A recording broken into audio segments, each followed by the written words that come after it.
like when crazy stuff happens. I like stuff like in sports. I love watching sports. Like I love all this stuff with like people cheating, like with steroids, you know? I am so pro steroids, it's ridiculous. I could give a shit. I could really give a shit, you know? I don't know what Barry Bonds is doing, but whatever he's doing, I hope he keeps doing it. I hope he just comes out as like one big chest muscle with like a bat sticking out. Just keeps cranking him over the fence, you know? Who gives a fuck? Dude, people have been cheating since the beginning. Since I was watching baseball in the 70s, half of them were on coke. You don't think that helped you see the ball a little better? Be like wired out of your mind, like, dude, I can see every stick. The curveball, I'm gonna fucking fight it. 12th inning, you're all fucking amped up. This is the shit, man. No, I love all that stuff. I like when, you know, people fall out of the upper deck, when athletes punch people in the stands. I mean, that's just like what's entertainment for me now, you know? I like that Jimmy the Greek moment that happens in sports, you know? Like once every 4 or 5 years, you know that? Like some 50, 55-year-old white dude tries to explain why black people are kicking the shit out of white people in practically every major sport, you know? And it always goes down the same way, right? There's always like 3 white dudes, and the one white dude in the middle, he's always like the guy with like the theory. You know, he's always, you know, it seems these African-American athletes, they seem to have this quick twitch muscle fiber. You know, there's a slow twitch, and there's this quick twitch. And the second the dude says that, like the other 2 white dudes start like sliding out of frame, like, okay, this guy's getting fired, and I'm not gonna be part of this highlight. Nice knowing you, Ned. Keep that seat warm, right? And the dude in the middle, he's just like hell-bent on getting fired. You know, he starts like bringing up slavery. And evidently they were breeding the strongest man with the strongest woman and that quick twitch. And literally 20 minutes later, that dude's on TV. He's like fired, right? He's crying. His family's standing there. He's got like a box of shit from his desk with like an Emmy sticking out. He's like, oh, I'm sad. I was just talking about the quick twitch and the slow twitch. And I wasn't just trying to make a point. No, I love that. I love seeing people mess up their careers like that. It's just funny to me. Plus, I gotta admit, as a white dude, on some level, I have to believe in that theory, because it's like, are white dudes that bad at basketball? I can't even watch the NBA anymore, man. It's like every highlight, the white dude's like that, the black dude has like his nuts in his face. Fucking blah! I'm just sitting at home like, for the love of God, tackle the guy. Jesus Christ, get out of the way. Do you ever get tired of those 2 nuts flying over your head? You know you're gonna be on SportsCenter. Just get out of the way. Dude, I'm telling you, there's got to be something to that theory. I saw this show one time on runaway slaves. It was one of the most amazing programs I've ever seen in my life. Dude, when you ran away as a slave, you just didn't run to the end of the driveway and be like, fuck that job, just start walking down the street. Dude, you had to like run through whole states. There's dogs chasing you, you're hurdling shit, you're swimming. Those were the first fucking triathletes. And there was nobody helping him out. There was no dude on the side of the road like, come on, man, 2 more states, you're in Ohio. Suck it up, you're looking good, looking good. Yeah, dude, you were on your own. Is it any wonder? 250, 300 years of that shit, and then I'm gonna D you up in gym class? It ain't happening. I come from hundreds of years of alcoholics. I got like half a liver, you know what I mean? It's just...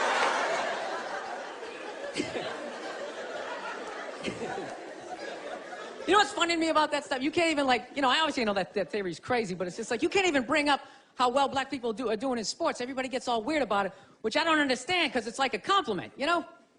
Like, feel how weird it is right now. You know, I just brought that shit up all the time. I'm saying something good, right? I saw a coach get in trouble for that shit. Like, his team was like 0-6 or something. They just couldn't win, and every week the press was just getting on him more and more and more, right? And the dude, he was just like flustered, and he had like a moment of honesty. They were like, why can't you guys win a game? He's like, oh, you know, the offense isn't getting it done, you know, defense, you know, they're too slow, and they just run out. Tell him, we gotta get some more black guys in this team, but I'm telling you, it's not. And immediately, everybody's like, what? Everyone started freaking out like they had no idea what this dude was talking about. It's like, are you watching SportsCenter? Or do you see the Olympics? Like, I love the 100-meter dash, right? There's always like 9 black dudes and that one token white guy in like lane 8. I'm just sitting there going, come on, man, one time. Just one time, just win the bronze, just do what you gotta do. And the white dude always stays with him till like the first turn, then he like fucking blows out his hammy. Those other 8 black dudes are like, where's that white dude the next Olympics? He's like up in the broadcast booth, his career's over. He's like a commentator. Yeah, it's gonna be a great race. Still can't feel my fucking toes, but I'm telling you. No, I don't get it. It's like a compliment. We're saying you're fast. That's a good thing, right? People start all freaking out. Oh, you're acting like that's all we can do. You're saying we can't be scientists. No, we're not. All we're saying is if there was a race to the microscopes, you fuckers would win. We're just saying that you're fast. You get there first. Your lab coat would be flapping in the wind. I get there like 3 minutes later, all cramped up. Are you looking at bacteria? No, you go first. You just go first. Jesus Christ. It was a Volvo. The guy ran by a Volvo in street shoes. I've never seen that before in my life. No, I get into those arguments all the time. All the time. Friends of mine will be like, well, how come anytime a black athlete does something, they say it's an athletic move. Anytime a white athlete does it, they say it's an intelligent move. And it's like, well, fair enough, man. It just depends on what you're doing. You know what I mean? It's like, you know, if you read a defense, white or black, that's an intelligent move, right? But if you take off from the foul line, jump over 9 other dudes, and throw the shit down, those other 9 guys aren't standing there like, fuck, why didn't I think of that shit? Here I am dribbling around, guys. I think that's some superhero shit. Shit, like a cake flapping in the wind with a big S on your chest. I'm telling you, man, that's the funny thing about Hitler. Just let me finish. Let me work my way. Let me work my way through this idea. No, that's my favorite sports clip is that Jesse Owens shit. I just love it because their whole angle was fucked up. He made Hitler leave in like the 3rd quarter, right? He's putting down his number 1 finger, just fucking walking out of the stadium. Jesus Christ. Their whole thing was like, we are going to create a superior race. It's like, dude, I think we accidentally already did that. You know, we sent a select group of people to the gym every day for a couple hundred years. It's paying evidence. They're fucking dunking on us every day. Dude, how quiet was that limo ride home with Hitler? You know what I'm saying? You know he was talking crazy shit when they were on the way there. They were all amped up. We are going to dominate Sieg Heil. Just going off. That whole ride home, they're just sitting there all quiet. You're sitting next to an even angrier than usual Adolf Hitler, trying to make some sort of small talk, like, hey, it is one nice day, isn't it? You know, nice food. Oh, so I've learned. I finally learned to, like, keep my cool in my relationship. Happened a couple years ago, right? Me and my girl had this big argument one day, right? Actually, you guys want to hear a story? You want to hear about the time my girl punched me in the face on her birthday? You want to hear that one? This is what happened. If I'm really honest, the fight started like 3 months earlier. It's like the middle of March. We're just driving around. You know, since she sees this clothing store, she's like, oh my God, I didn't know they had one of those out here. We need to stop and go in there. So I fuck it, let's go in there. I walk in immediately, I see it's one of these stores that doesn't have any chairs. And I know what they're trying to do. I'm going to be standing right next to her, and when she likes something, I got to buy it. I don't give a fuck. I'm not playing that. I go over and I sit down underneath a mannequin. Got like the dress hanging in my head. Sir, you can't sit there. I don't give a fuck. Looks like I'm doing it. Looks like I'm doing it. All right?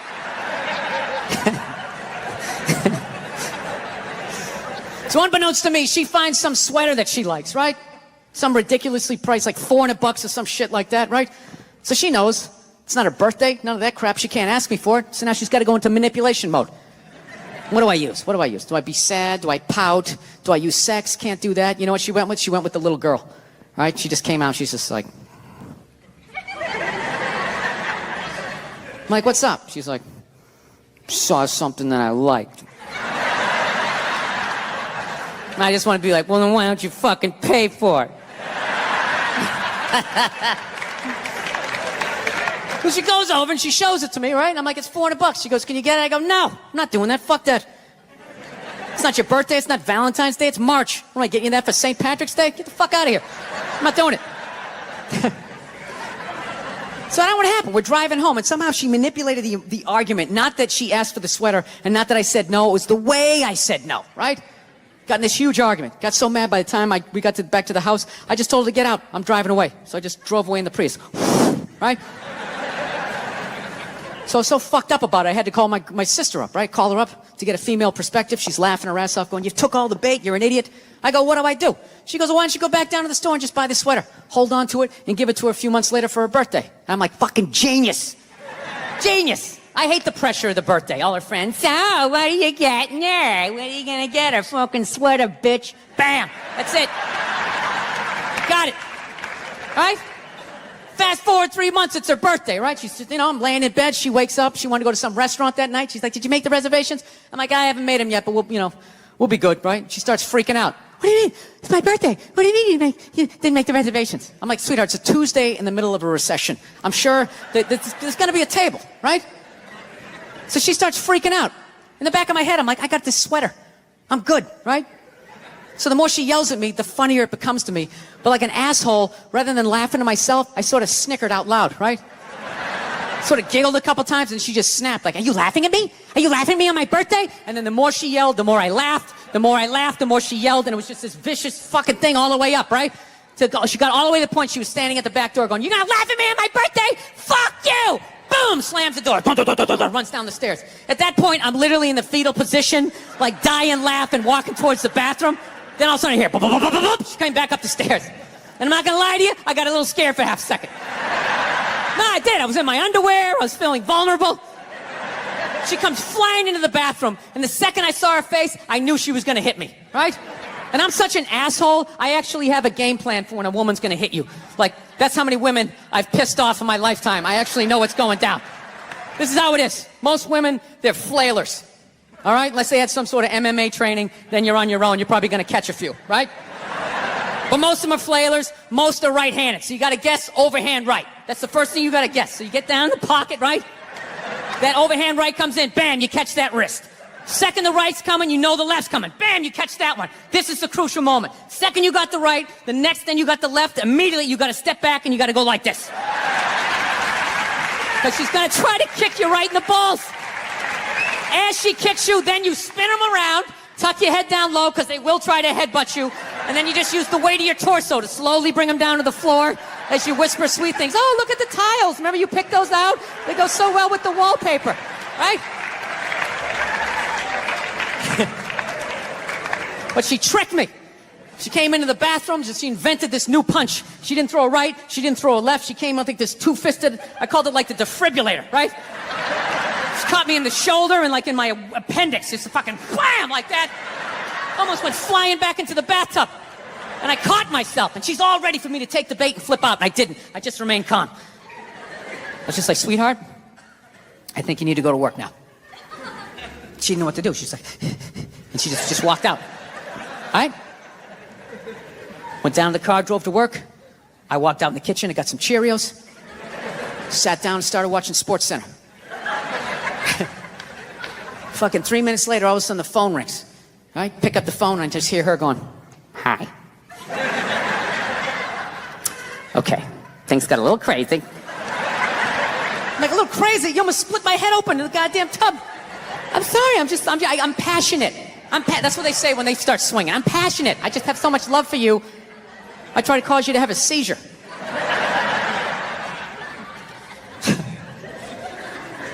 I don't know. So I've been seeing this girl recently, this black girl, right? She lives up in Harlem, gone out like 3-4 times, First time we hung out in like the Village area in New York, which is sort of like a racially mixed area.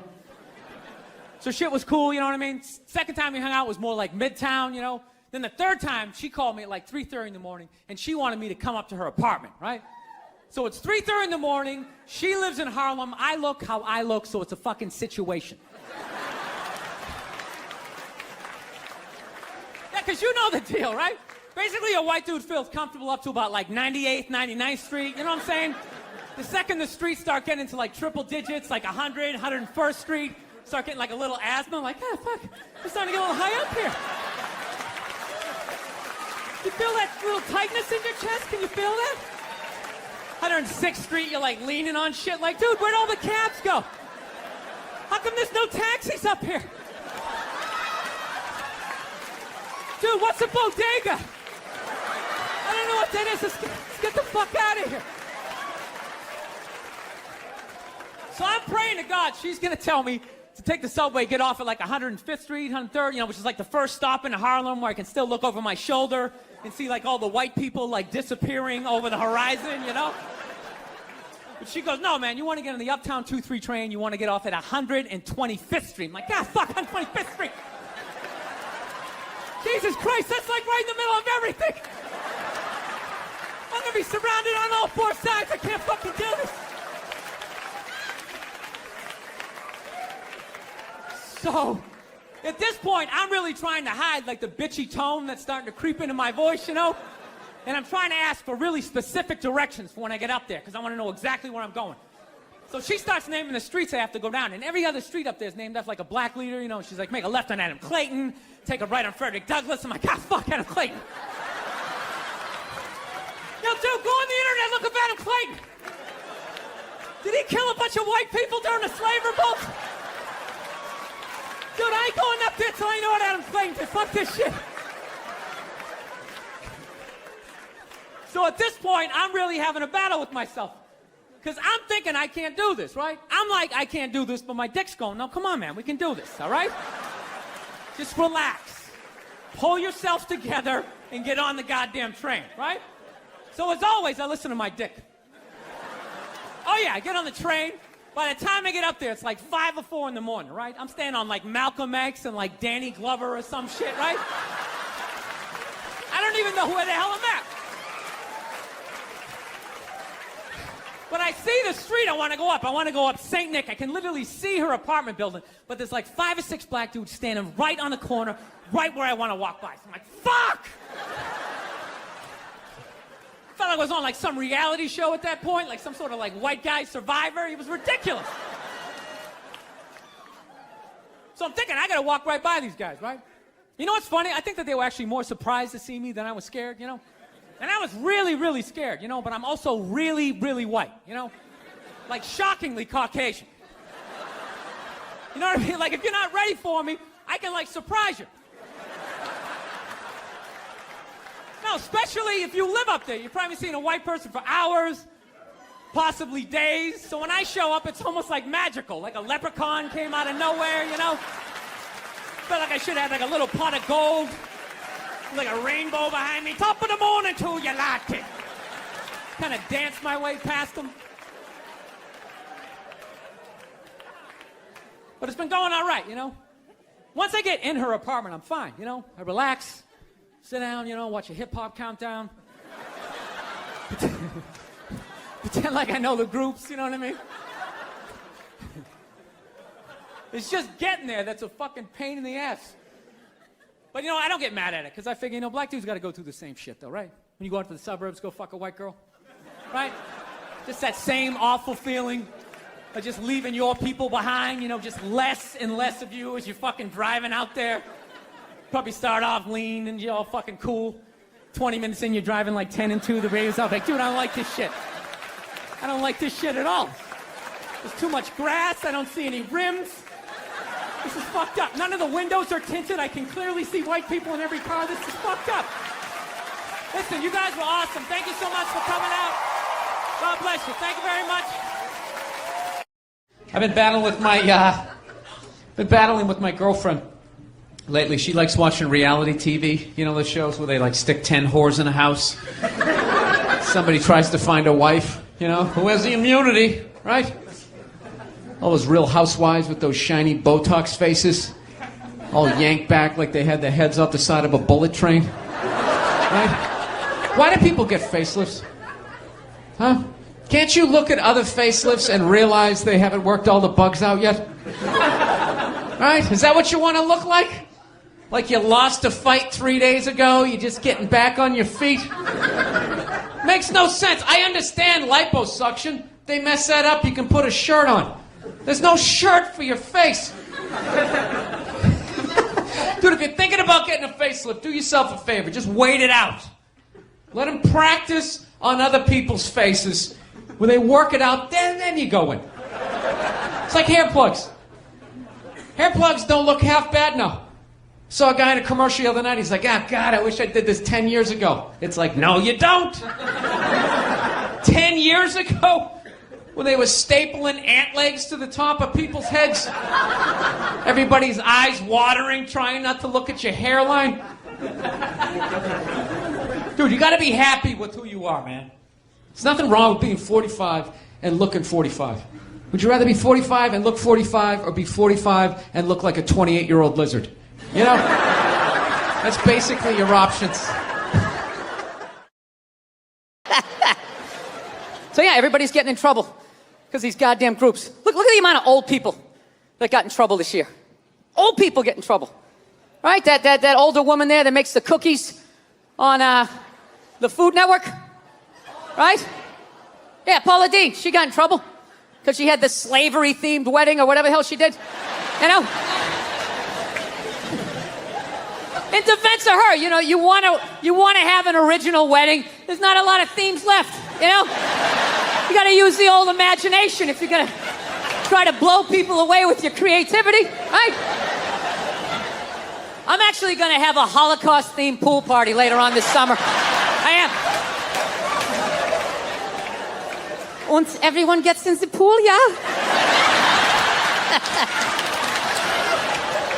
It was weird. It was like, it was offensive, but like refreshing. You know, I don't know how I feel about it.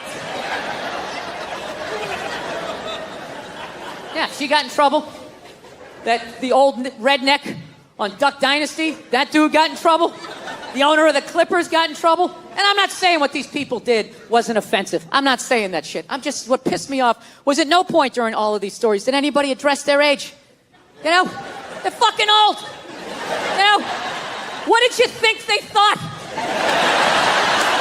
You never talked to a grandparent and asked the wrong question and all of a sudden it went down this crazy road like, whoa. Let's get back to the cookies, Grandma. Let's leave that shit over here. What the fuck?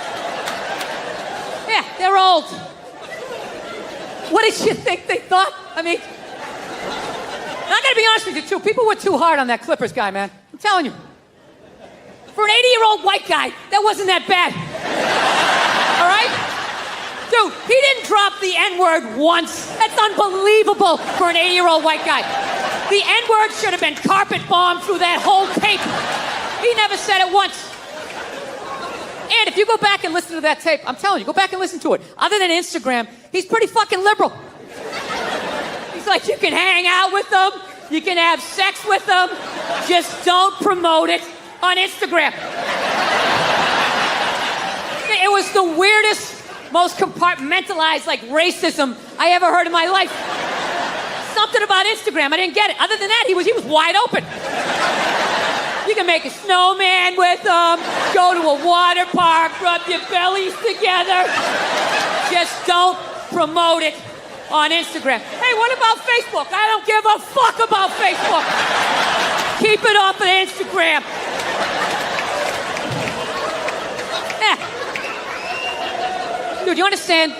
The guy's 80 years old. Do the math. This dude was born in 1934. That's 13 years before Jackie Robinson broke the color barrier.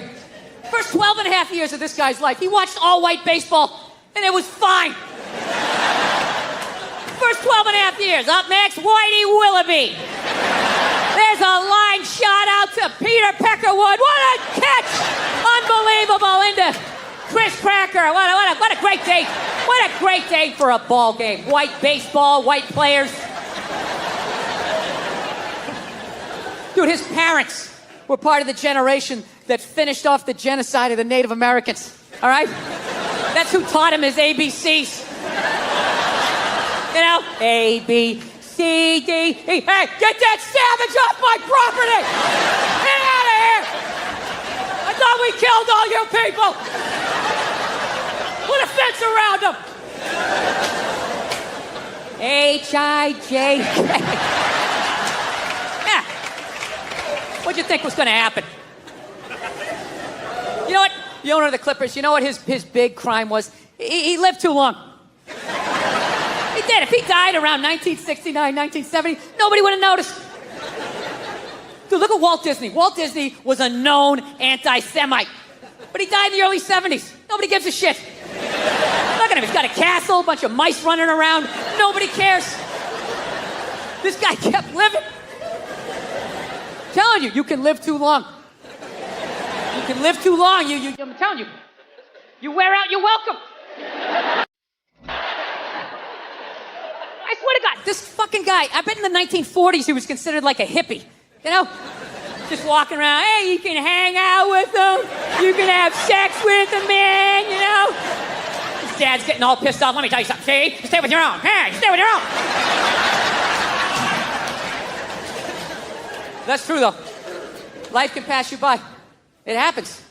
You know, you just keep living and living and living. You know what it is? I think you got like 25, 30 years to absorb as much as you can. And then that's it. That's all you know. Because right around then, you get married. And it's over. Right? You have a couple of kids. You're sucked in the bubble. You don't have time to pay attention to what's going on in the world. You're just stuck with these kids. It's shitting all over the place. Don't be a serial killer. Don't touch that. You're just stuck in that. You have 3, 4 kids. That is a 25-year sentence. Trying to get them all through college. Society just keeps fucking going. You get the last one through college, you step back out of the bubble, just... You don't know what happened. You're not even paying attention.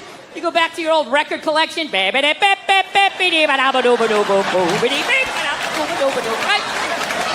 Someone sticks a mic in your face, you're gonna get in trouble. Yeah. It's one of the sad things about life. You get old and it passes you by. I feel it passing me by. I'm 46 years old. I don't even have kids, but I can't keep up anymore. Like I had a college kid coming up, and I was like, man, I gotta figure out what these kids are into, man. I was 24 when a senior was born. I gotta figure out what these dudes are into. So I guess they were into like this like DJ music or some shit. So I'm like, all right, I'll watch some of this. You know? So I have like a reference or two. I don't want to be that old comic coming to the gig being like, what's up with this Monica Lewinsky? Is this crazy? I mean, this Y2K. I mean, is my stylist going to work? So I put this shit on. Dude, I lasted 90 seconds. 90 seconds. I was open-minded. All right, put it on. 90 seconds later, I'm like this old man. This isn't music. Now, when I was a kid, you dressed like a woman and you sung about the devil. Now that was music. I'm just fucking with you. Feminism doesn't bug me, you know. It doesn't bother me. I'm not afraid of it or anything like that. You know, for the simple fact that I know it's gonna fail, you know? And I take comfort in that. I do. I'm not rooting for it because I know it doesn't like me. Yeah. Do you know why I think it's not gonna survive? Why it's not gonna be successful anyways? Because they still need men's help to make it happen. I don't understand it. I don't understand why women just can't work with each other and make this shit happen. They keep coming to us like, more men need to care about this issue. Where are the men to stand up and say something? Like, why do I have to fucking say something? This is your fucking problem.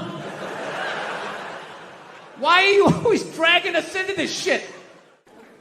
I'm trying to learn to pick my battles when I date girls. I usually argue with women all the time, man. I'm stupid like that.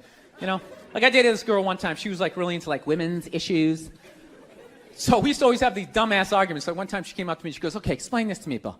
Why does a guy make more an hour to do the exact same job, huh? I go, I'll tell you why. Because in the unlikely event that we're both on a Titanic and it starts to sink, for some fucked up reason, you get to leave with the kids and I have to stay. That's why I get the $1 more an hour. No, think about it. If there's a house fire, it's always women and children first. I got to stand there with like the back of my shirt on fire going, let's go, people, let's go, let's go. So that's how I look at it. No, it's $1 an hour surcharge. That if something fucked up happens, either I can't leave or I gotta like get in the way of it to give you a head start, like rabid dog, run honey, 1 Mississippi, 2 Mississippi. You hear a bump in the night, I gotta go check it out, like yes, he does have a knife. Anytime there's a hostage situation, who do they negotiate for first? Well, at least let the women and children go. Well, what about me? Bullets hurt me too. Why the fuck do I gotta stay in the vault?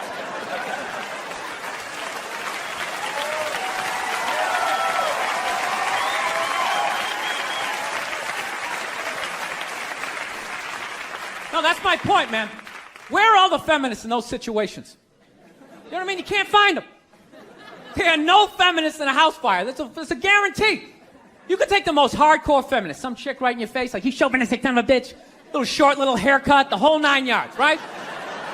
Second those flames break out, she's gonna twist those little hairs into pigtails. No, I'm just a girl. I wanna go play jump rope. and leave you standing in a burning house like you're not flammable.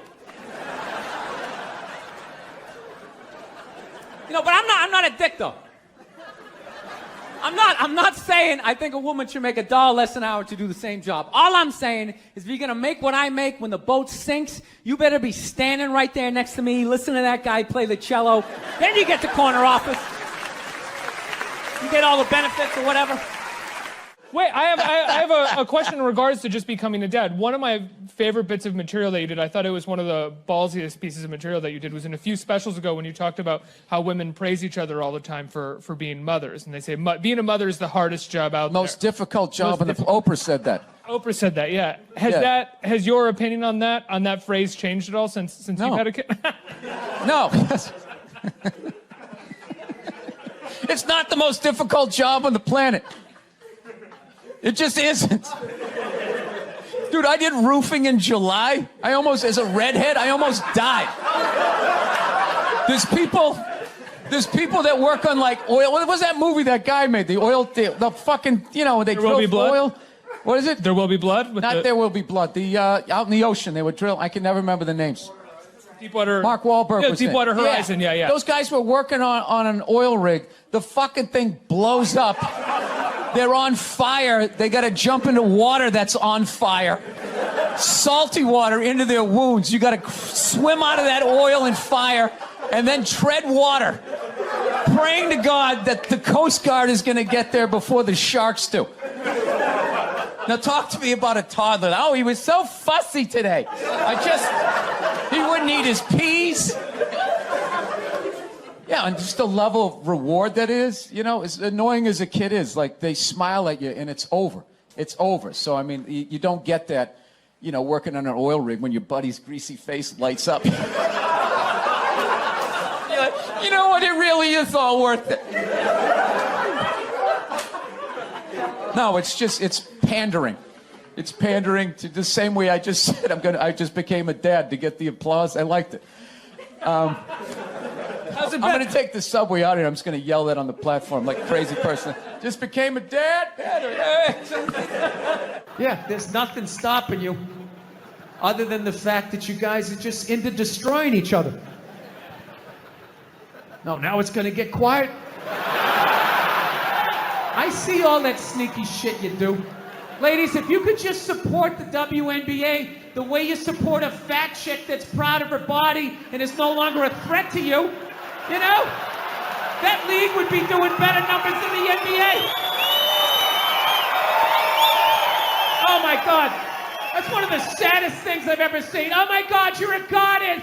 You're gorgeous. You look great in that bikini. I would kill myself if I looked like that. Keep eating. Keep eating. Lose a toe, you fat bitch. It's just... No means no, that's another one. No means no. It's like, no, it doesn't. All right? Look, no means no. No, that means no. All right, but no, stop it. What are you doing? Oh my God. You're being so bad. Stop it. No. Yeah, that's not a fucking no. That means I want to do it, but I'm afraid you're going to judge me, so I'm just going to make it look like it was your idea so you don't figure out that I've already performed this act with 40 other fucking people. Right? But then you go to court and you get a bad read and there's some guy reading it. Your Honor, she said no. Stop it. What are you doing? You're being so bad. Yeah, and you're just sitting there like, she didn't fucking say it like that. She didn't say it like that. We're laughing already because here in the Cayman Islands interview lounge because comedian Bill Burr has stopped by this morning. Bill, thanks for coming to the Cayman Kind studio. Oh, thank you for having me in the Cayman Island Memorial Studios. That's what it is. Something like that. And we're glad to have you. You got a busy week. We're just looking at your schedule. You're going to be on Fallon and Conan, right, this week? I'm Media Boy this week. I got a new animated show, or a cartoon as I still call it, coming out on Netflix called F is for Family.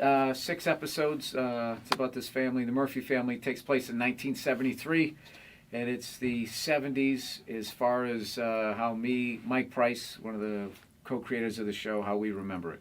And your voice of the dad. I'm the voice of the Yeah. dad, who's an amalgam of my dad, Mike's dad, and everybody else in the writers' room.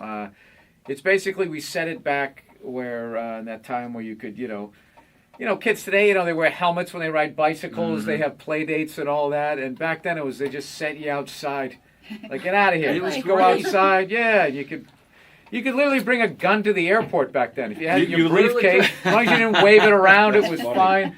It was just like a different time, and I just throughout my career I've been telling like family stories on stage, and they always did well. And then somewhere about 8 years ago, as that play date generation came of age, Yeah. it started getting like not groans, like simply like like started going like that. Even though that they had dads like my dad, Right. Like that dad still exists, and mom still exists, but now it's like socially, this whole that's bullying.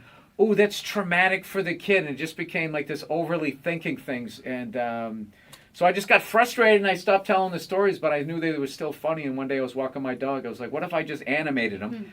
And I just was going to do these little 5-minute vignettes on my website, like BURR family goes to get a Christmas tree, and then all the dysfunction. And of course, being a comedian, I procrastinated and I never did it. So then one day I had a meeting with Vince Vaughn's company, Wild West, and I just sort of just threw it out there, and they were looking to do the show. Then we got in business with Netflix, and Netflix came up with the brilliant idea to serialize it, which I didn't know means have one episode leading to the next one, Right. which really took the writing to another level. And then here we are, 4 years later. Yeah. No, I mean, we had a chance to watch it today. First of all, it's called F is for Family, but probably not for the family. It's an adult version. Well, it's not for adult kids. show. Right, not for kids. Yeah, but families will totally be able to relate to this. If you want to go and understand, yeah, yes. yeah, if you had any sort of I don't know, family that I grew up in. Yeah. You know what I mean? Well, how close is it to your family? Like, how many kids did you grow up with? Oh no, it's if we had 6 kids. So Okay. there's only 3 kids. I mean, you're not gonna have 6 different kids in drama. It's Yeah, not it's like hard to Top draw. Cat where you can have 20 cats running around. It becomes a pain in the butt. So you just sort of like I took It's a lot of pieces, actors. yeah, pieces of all. Just pieces from my life. Every writer. What I like about it is my family can watch it and not be like, "Oh my God, you put all our dirty laundry Right. out there." But they will see elements and hints and stuff like that. And sometimes it's just a 10-speed bicycle. Other times it's like a catchphrase. Like my dad saying, "I'll put you through that bleeping wall," was something that he used to say. And You can't say that now. Dads can't say Yeah, you that. can. You can? Yeah, you can do all of that stuff. Like me in. There's this whole they do. there's this whole Chicken Little, the sky is falling, and that people believe you can't say things like that stuff you were talking about, like the polar bear with the Yeah, the scar. Starbucks cookie. It's the Starbucks Yeah, polar bear that is cookie, one of yeah. the biggest non-stories I've ever heard in Yeah, my life. yeah, Like it it is. Its throat splash. No, it's a scarf. We screwed it up. It's supposed to be a scarf. Oh, okay.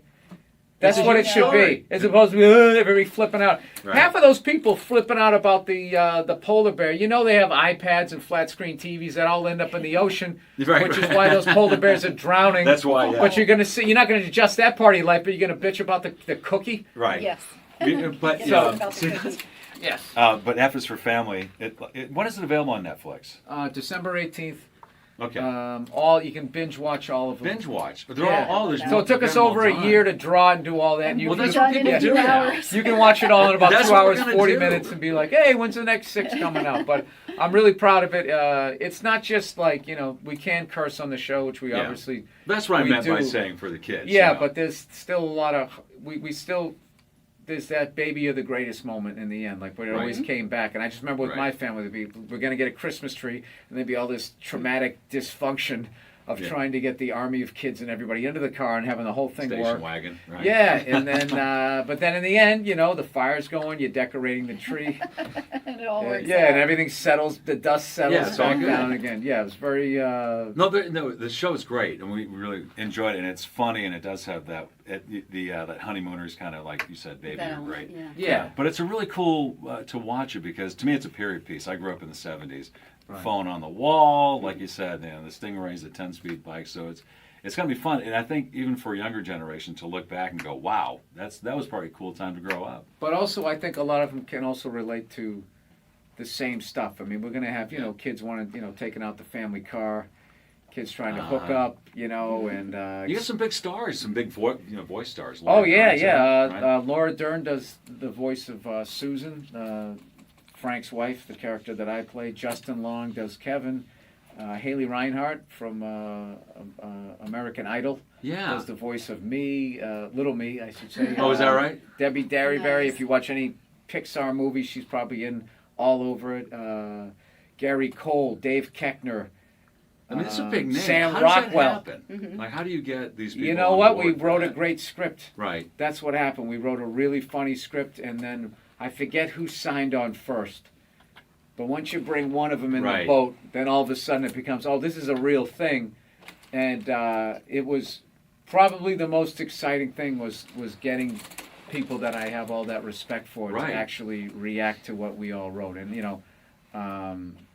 we had a great writers' room, Dave Richardson, Emily Towers, Tom Giannis, and I just remember laughing the whole time. I mean, there's obviously, it's always hard when you first start an episode, just getting the rock moving up the hill. But once you got that first draft and after the second punch up, that's when it really got fun. And that's when you could really tighten it up and really, How many episodes? There's 6. Okay. So they kind of gave us 6 just to see how it does. And how it works at Netflix is they put the whole thing out at once. And then if people respond to it, then they just do an order of the second season. So when that's going to happen, I don't know how soon. You need that views, happens, right? so. I mean, that's I'm sure. yeah, that's how it Yes. works, Yeah. right? And we're also coming out the same day as Star Wars. So Oh. I'm hoping, that's right. You can't get tickets to Star Wars, so yeah, This is, if you have maybe people Netflix. will watch. People telling me I'm going to watch while I stand in line for Star Wars. Yeah, and just I'm do going to that. binge Sleep watch out this overnight. stuff. But that's what people do now. Like, Christine is, got me into Walking Dead, and that's how you guys watch it. Just Binge watching. Yeah. Oh, I So, watched yeah. Bloodline, and I Oh, watched yes. Peaky Blinders. I'm watching Fargo. And, It's I too just- easy. I mean, because Yeah. the next one just rolls and rolls, and you Yeah, next thing can't you know, get it's off 4 the in the couch, morning. right? And you're like, oh my God, I got to do radio here. Just want to see what happens in the next episode. Okay, I'm watching another hour. And then it goes and it goes. But I mean, Netflix is such a great venue. They've got, I think, the most Golden Globe nominations. Oh, It's is that right? Yeah. It's Are they not like the afraid place to be. be not politically correct? Because I mean, in parts of the show, there was like, "Wow, you." Oh no, yeah, the you know what I'm saying? networks their notes were basically push it further. It was the dream. Wow. But that whole political correctness, it's just, I swear to God. That's your hot button, Bill. No, it's like, it isn't though. It's just like people are adults. They understand. Look, if animated characters can destroy all of your parenting in 6 episodes, you're like the worst parent ever. You're the worst parent. Yeah, or there's something wrong with your kid. He was just born with the Damien seed or whatever. It's just it was refreshing to see that you do those things because, ironically, and I think maybe that was the inspiration for it too, is that's what you got away with in the 70s. You couldn't do Archie Bunker now. Maybe you could do you it. totally could if the networks You could and be the advertisers could just stand up to these, like so many of these groups, they're just bullies and they deliberately take things out of context. Look, I'm a believer that if you're wrong, you apologize. But you don't let somebody, if they take something out of, like that stupid polar bear. Yeah. It's like, no, it's a scarf. Yeah. It's a scarf. Yeah. So now I have to apologize because you think we, like, what kind of a dope thinks that Starbucks is going to have a bear with a slit throat in the holidays? Yeah. Like they sat around and have, that's what we're going to do. We have polar bears with its throat cut. Wait a minute, do we know? This will drum up business and then I think Have they it's also. apologized yet? Do we know? Because they No, probably no. they haven't I don't apologized think yet. they're gonna Okay. But I apologize. think it becomes like clickbait. It's Right. really lazy journalism, and it's an easy thing. I swear to God, like comedians get more blowback than bankers, who depleted the savings of people who fought in wars for this country, and they're eating Alpo now, sitting in some old folks' home instead of their house that they should have had. And those guys, none of them go to jail. But God forbid you tell a joke in a strip mall that somebody and one person out of like 400 doesn't like it, and that becomes a story. And they write a blog about it, and they treat the blogger like they won like a Peabody Award for the New York Times. Right. It's just some dope in the crowd who sat there and watched 100 subjects go by, and everything was funny, and then it came to their part of their life, and that was a statement. Yeah. He meant that Right. one. It struck a nerve. Yeah, they're babies. Have They're you, babies, and if you just stand up to them, they're bullies. Have you changed up your stand-up at all? Because No. you said you felt it happen. Like you felt this change about 8 years ago, and a lot, Jerry Seinfeld, a lot of comedians have addressed this. I that- never felt it in the club. I just saw people's I just saw how it worked. And I have a podcast network, okay? Plug it. The All Things Comedy Network. And when we have a friend of ours has a special coming out, we go, okay, we're all tweeting in 3, 2, 1, and there's like 500 of us, and we all tweet, and it gets momentum. That's 500 people in a country of over 400 million can get momentum on social media with 500 tweets at the same time. So when they sit there and they act like the sky is falling and everybody's freaking out, it's strategic. How you get offended. Right. Like, they're on, T minus, we're going to be offended. And T minus, and. Well, I know, go back to Seinfeld, he won't do colleges anymore. At least that's what I've heard, because it's so PC that I don't know that he offended. won't do colleges. I saw that interview. I think he was making, and that was another thing. He just basically said what was out there.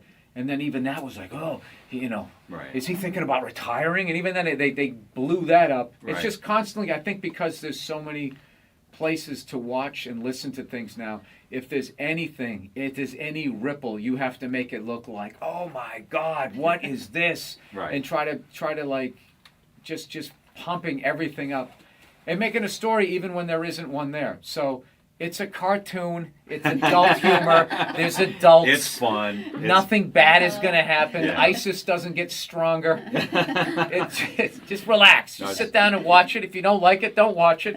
If you do, watch it. Binge it. If you do binge. Yeah, it's fun. It's F is for family. And again, it's available December 18th on Netflix. And, yes. And again, you now, can depending on the fact that I know you have mature adults listening to this, and they'll be able to understand. They'll love it. They will love it. Because most we'll have a good time. Most of them grew up in the 70s. It's going to be a homecoming thing. There you go. Bill, thanks for coming in. Hey, thank you for having me. I appreciate it. Bill Burr in the studio, everybody. Bill Burr, comedian, baby. Made headlines in October 2000 and 2000 after controversial monologue. Man, I don't know 2000 and 2000, Mike, that's 2020. Nigga, look, listen, Those man. Brownsville schools, man. Phil, tell me, man, but listen, right? Colorado, he trains Rose Namajunas. Yeah. Kamaru Usman. Rose Namajunas. Do you love her? I love her. I love her too. I love all the USC female fighters. That's why I want my daughter to know all of that stuff. That'd be cool, huh? When she meets a creep like you, she could choke you out. Bro, I'm going to say something, right? You walked up this fucking Why drive. are you pointing at me? I came over here during rush hour to do your podcast. That, and I'm grateful that you're here. Nothing but a red line the whole way over here. For being vulnerable. Oh, would you stop it like you have some sort of psychology degree? 10 years in therapy. So what? I've watched football for 40 years. I shouldn't be somebody's coach. Do you remember when they lit up the puck for a few years on Fox TV? News, yeah. That was you guys. Do you know? No, but the NHL. Well, No, wait a minute. Wait a minute. Time out. The NHL is you guys too. So all the owners had to agree with that, and you all had to be like, we gotta like expand this thing. We thought we'd funnel money into Canada and keep it here, but you guys took it over, like you tend to do. But I'm not going to apologize for that. No, you're big on the I mean, that's just business, dude. You're acting like we came and knocked you on the head. You know what we're about. Wait a minute. Oh yeah. Wait a second. Fellow white person, not native to this country. How did you guys get this up here? Did the Native Americans go, oh, well, we like these white guys. You can have all that land. Jesus Christ. No, I get it. Your shit smells like maple syrup up here. Is that what you're telling me? All right. Really? Is that you in action, or is this another photo shoot? It's a photo shoot. People do photo shoots. Yeah, I know. Have you ever seen like a movie poster and you'll see a movie star who's clearly 5'2", yet somehow he's as tall as the supermodel? I have. Yeah, that's a photo shoot. And they fix stuff. Look, I'm sorry you're just on the web, man. He took it to this place. I'm not trying to shit on his website. What is it called again?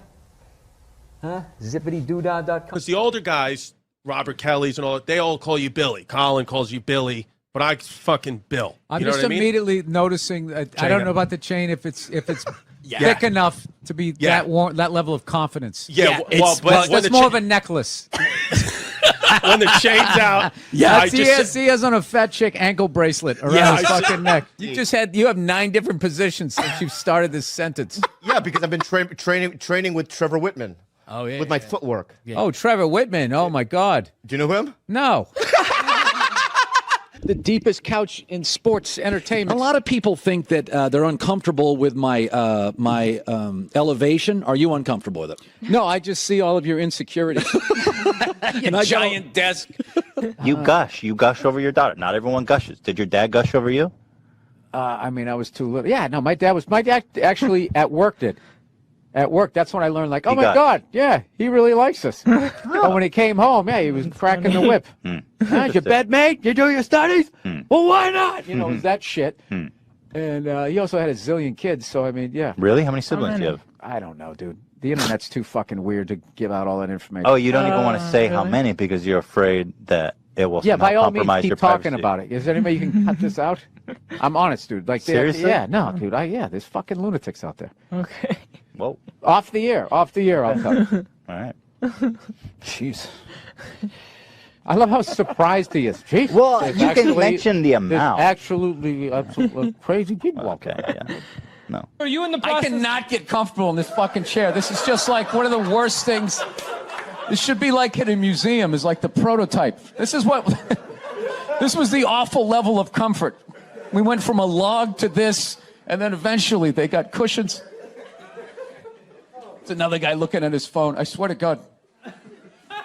Dude, the day Jesus comes back, if he ever does, if he's even a real person, like 90% of people are going to miss it. They're going to walk right. He's going to be walking on water, and immediately walking by him. They're not even, I thought you were laughing. You were fucking yawning over here. No, the mushrooms are fucking killing me, man. I knew it wasn't just weed. I was just like, there's no way I'm taking a hit off of that. There's something going on here. Mushrooms, baby. The shrooms. I'm shrooming. You know how fucked up this is? He's shrooming, and he's wearing pants like he went riding a horse today. Like side saddle or some shit. Man, don't be like my wife. My wife is like Dick Patrol, man. Don't be like checking out my fucking tight pants and shit. Like, I love how you came at me aggressive, and now you're going, you got your little panda hands I love how you attacked my little panda hand. That's what you look like. You look like a little panda. I know. I was just, because when you took your hat You look like a little adolescent bear. At some point, I was going to make a point here. That's why I keep looking at here, and I just realized I'm blocking myself out of the camera. I love that you have the jib camera for this, like it's an action movie. Let's swoop in at these two guys sitting in these unbelievably small chairs. I literally feel like I'm going to fall onto the floor. This is insane. You really went all out with the audience, though. They got full-size adult chairs. Are these like from the 20s before they had like horse tranquilizers in our food, when everybody was like 5'1"? Yeah, So your Christian background is part of the show. Or at Yes, least and I two wanted to episodes. talk to you about Jesus after this. Well, the only reason why I bring it up is some people thought maybe you went a little too far. You know. As far as what? Well, they thought that maybe you were being disrespectful to the Christian religion. Who did? I'm telling you, you need to Google. Oh, good Lord. So did you feel you were probably being disrespectful, or just you were just having fun with some of the crucifixes and stuff like that? I don't even know what I mean, we did maybe two jokes about that? Yeah, exactly. Don't you think the Catholic Church went a little too far? More so than my cartoon. All right, listen. A couple of jokes. I know this is a morning show. You can't bring up all those crimes. You know what? Technically, well, they just sort of kept moving them around. You know, like those killer whales at SeaWorld. After it kills a trainer, they'll then move it up to Seattle. They don't give them their background. All right, I'm not totally following, but I don't think you I know want what to. I'm talking about. It's a morning show. I understand. Anytime I came on, positive. that kid was Positive. missed the graduation, and then it was a feel-good story. It was a feel-good, and we want to leave. If you want to feel good about America, you watch the morning shows. You don't watch this, you know. And we were watch- joking earlier. If that kid's story about the graduation was late night, that would have been a whole different story. What do you think? He's still missing. We can't find him. All we found was his hat. But you watch in the morning. It's great. It all worked out. He got his own personal graduation. Like, I was in such a great mood. Look how yellow this couch is. I've actually, you wouldn't know it from all the ignorant shit I've said so far, but I am a changed person, believe it. I am. I had an experience earlier this year. This is all true. Now, you don't think so? Some guy just yelled bullshit. Are you saying bullshit, sir, because you don't believe me or because you don't want me to leave? Is that what it is? The little angry circle that you're in? Don't be going and getting happy now. Don't be going and getting soft on me. Don't start hugging people and loving yourself and crying when you see something cute. Hang on to it. people. Reach for your pistol under the seat. Do it. No, I took mushrooms back in February. For the first time ever.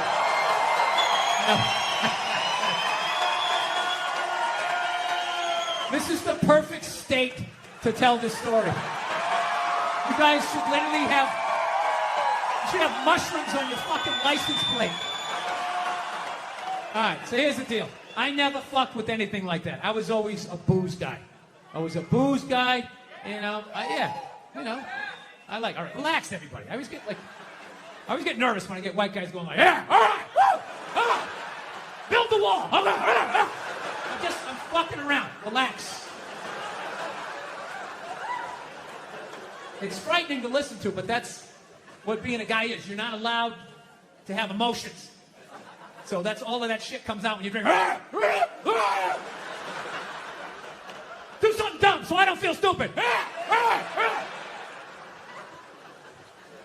So, yeah, I was always like a booze guy, so like I never fucked with like psychedelics or whatever. So I think, it was just one of those deals. I was out in the desert, man, and I was like, all right, I got somebody watching my kids, everything's fine, I'm in my 50s, I gotta do it now or I'm never gonna do it, right? So this person, who may or may not have been my opening act tonight, goes, all right, man.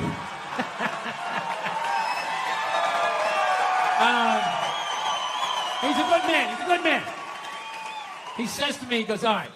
He goes, okay, just take like, it's always just like, all right, so like how fucked up do you want to get, all right? There's always like a square, and it's like, okay, don't eat the whole square. Just like bite one corner, lick the other one, and then rub the other one and let it absorb in your face or whatever. So I'm like, all right.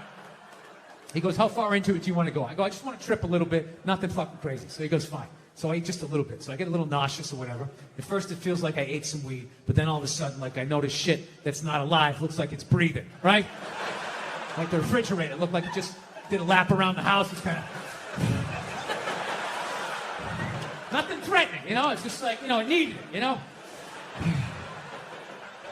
TV started getting bigger. It was looking like it's going to fall on me, all right? And I was doing fine.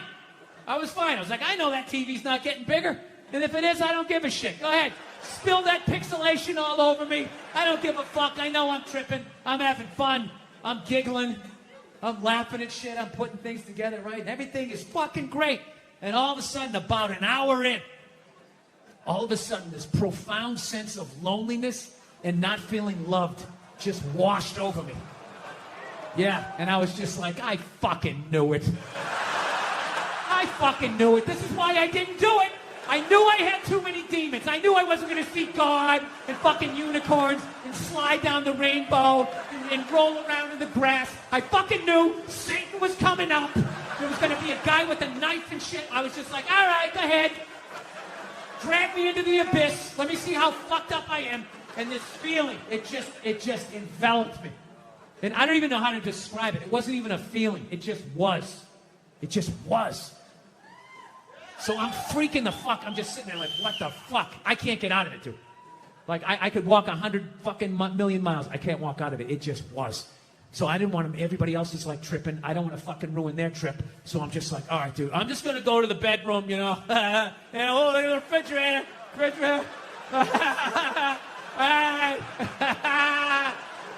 I'm just feeling a little nauseous.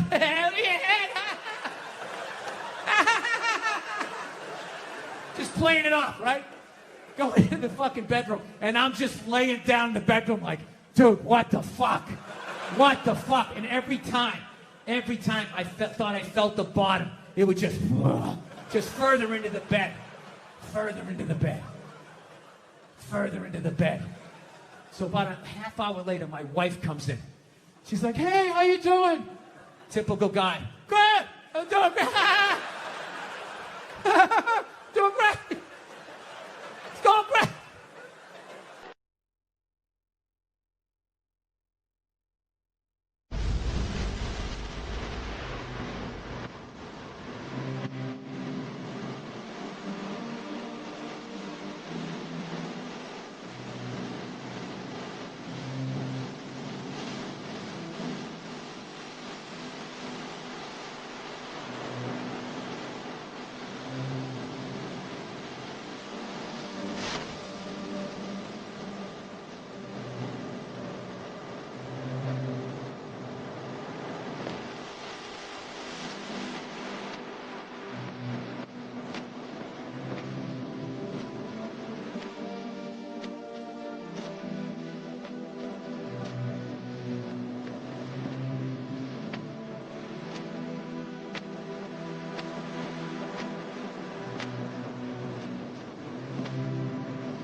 So she's laying next to me, I'm feeling a little nauseous, this is a little bit much for me. And she's just laying down, and I'm just feeling this feeling.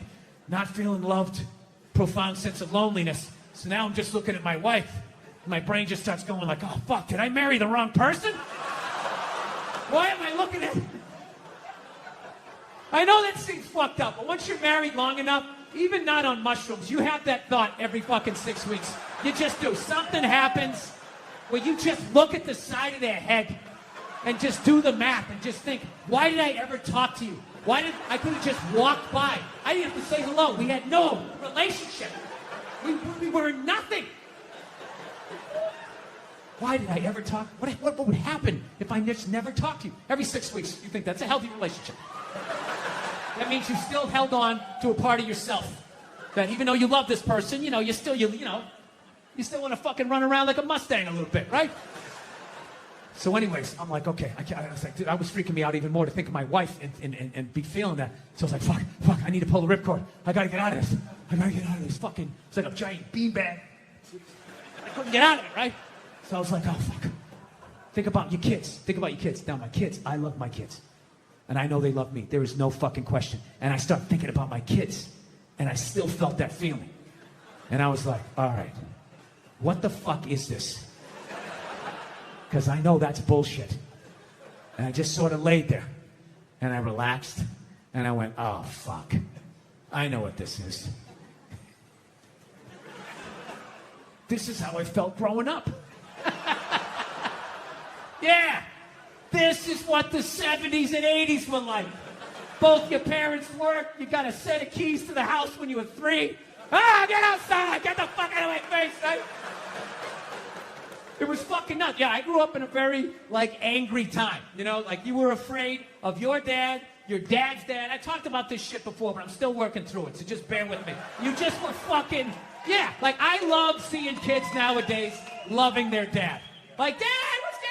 Want to go play, Dad? Let's go ride bikes, Dad. I saw a woman a couple months back, professional soccer player, right? She goes on to ESPN or one of these sports channels, and she starts bitching, going like, I don't understand. How come female athletes don't make as much as male professional athletes? Right? And all of these men had to sit there and act like they didn't know what the answer was. They had to sit there dumbfounded, I don't know. Why is that? That is a conundrum. I have no idea. Literally, I'm sitting at home screaming at the TV because you don't sell any fucking tickets! Nobody is going to women's soccer games. You're playing in a 20,000-seat arena. 1,500 people show up. That's not a good night.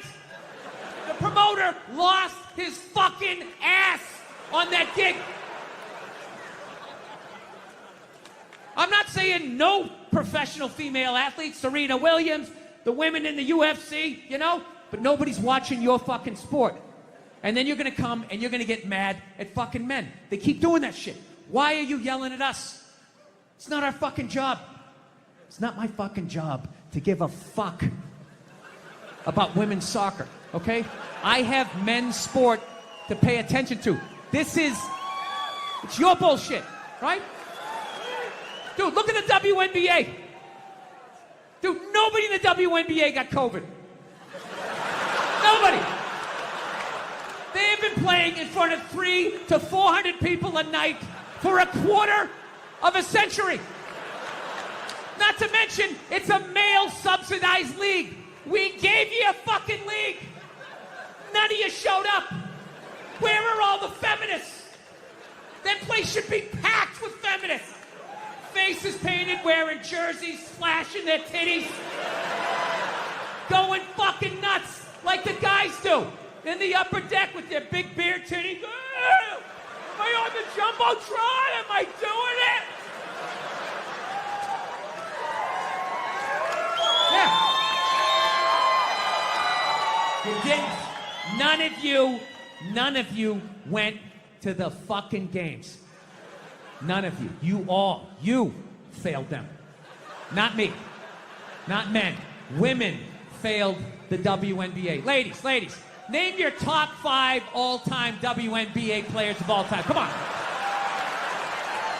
That's it. Name 5 WNBA teams. Name the WNBA team in your fucking city. You can't do it.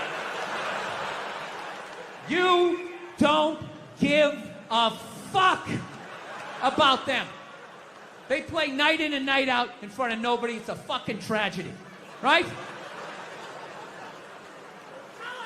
And then meanwhile, you look at the Kardashians, they're making billions.